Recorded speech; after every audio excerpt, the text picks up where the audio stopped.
आदाब। आप सुन रहे हैं मेरे यानी अदनान के साथ ऑब्जर्वर पोस्ट पर खबरनामा। शुरुआत करते हैं आज की मुख्य हेडलाइंस के साथ। कोलकाता रेप मर्डर केस में डॉक्टर की पहचान उजागर करने वाला शख्स गिरफ्तार, ममता बनर्जी को दी थी जान से मारने की धमकी। दिल्ली में एसी की आउटर यूनिट गिरने से हुई युवक की मौत, स्कूटी पर बैठकर कर रहा था दोस्त से बात। जम्मू कश्मीर में चुनावी प्रक्रिया के पहले मिलिटेंट अटैक, सीआरपीएफ इंस्पेक्टर की हुई मौत। उदयपुर में चाकू लगने से घायल हुए छात्र की इलाज के दौरान मौत, आरोपी छात्र के घर पर चल चुका है बुलडोजर। गाजा पर जारी इजरायली हमलों के बीच अमेरिकी विदेश मंत्री एंटनी ब्लिंकन पहुंचे इजराइल, समझौते की उम्मीद। अब खबरें विस्तार से। कोलकाता में ट्रेनी डॉक्टर से रेप और मर्डर के विरोध में दिल्ली समेत पूरे देश में डॉक्टरों का प्रदर्शन जारी है। इसी बीच कोलकाता पुलिस ने एक कॉलेज स्टूडेंट को ट्रेनिंग डॉक्टर की पहचान उजागर करने के आरोपों में गिरफ्तार किया है। पुलिस ने बताया कि आरोपी स्टूडेंट ने सोशल मीडिया पर तस्वीर शेयर कर ट्रेनिंग डॉक्टर की पहचान उजागर की थी। साथ ही उसने अपनी पोस्ट में मुख्यमंत्री ममता बनर्जी को जान से मारने की धमकी भी दी थी, जिसे लेकर केस दर्ज किया गया था। आपको बता दें कि 9 अगस्त को कोलकाता के आरजी कर मेडिकल कॉलेज में ट्रेनिंग डॉक्टर की रेप के बाद हत्या कर दी गई थी, जिसे लेकर देश भर में आक्रोश फैला हुआ है। दिल्ली के करोलबाग इलाके में एक बिल्डिंग की दूसरी मंजिल से एयर कंडीशनर यूनिट गिरने से एक युवक की मौत हो गई, तो वहीं एक अन्य युवक घायल हो गया। घटना शनिवार 17 अगस्त की बताई जा रही है। इसका वीडियो अब सोशल मीडिया पर सामने आया है। वीडियो में यह साफ दिखाई दे रहा है कि एक लड़का बिल्डिंग के नीचे स्कूटी पर बैठा हुआ था, बगल में उसका दोस्त खड़ा हुआ था। दोनों दोस्त आपस में बातचीत कर रहे थे कि तभी अचानक स्कूटी सवार युवक के सिर पर एसी की आउटडोर यूनिट आकर गिर गई। पुलिस ने बताया कि हादसे में दोनों युवक घायल हो गए थे।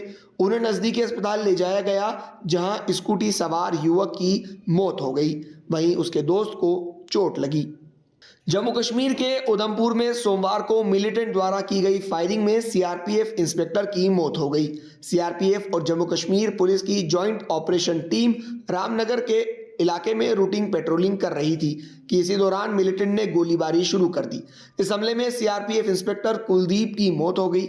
इसके बाद सुरक्षा बलों की तरफ से जवाबी कार्रवाई की जा रही है।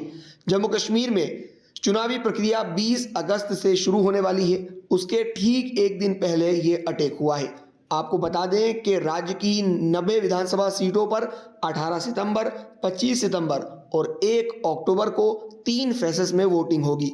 वहीं 4 अक्टूबर को चुनाव के परिणाम घोषित किए जाएंगे। राजस्थान के उदयपुर में 16 अगस्त को आपसी विवाद में चाकू लगने से घायल हुए छात्र की इलाज के दौरान मौत हो गई। पिछले 4 दिनों से घायल छात्र का उदयपुर के महाराणा भोपाल गवर्नमेंट हॉस्पिटल में इलाज जारी था। आपको बता दें कि उदयपुर में शुक्रवार सुबह सुराजपोल थाना इलाके के government higher secondary school Bhattiyani Chauhatta में लंच ब्रेक के दौरान एक छात्र ने दूसरे छात्र पर चाकू से हमला कर दिया था। घटना के बाद शहर में सांप्रदायिक तनाव बढ़ गया था। घटना के विरोध में शहर के मुख्य बाजार भी बंद किए गए थे और गाड़ियों में आगजनी और पथराव की घटना भी सामने आई थी। शनिवार को प्रशासनिक अधिकारियों ने आरोपी छात्र के घर को अवैध बताकर बुलडोजर से ध्वस्त कर दिया था। बाद में पता चला कि आरोपी छात्र अपने परिवार के साथ उस घर में किराए पर रह रहा था। अमेरिकी विदेश मंत्री एंटनी ब्लिंकन गाजा में युद्ध विराम और बंधकों की रिहाई की कोशिशों को आगे बढ़ाने के मकसद से इसराइल के दौरे पर पहुंचे हैं। पिछले साल अक्टूबर में इसराइल और हमास के बीच शुरू हुई जंग के बाद ब्लिंकन की यह 9th विजिट है।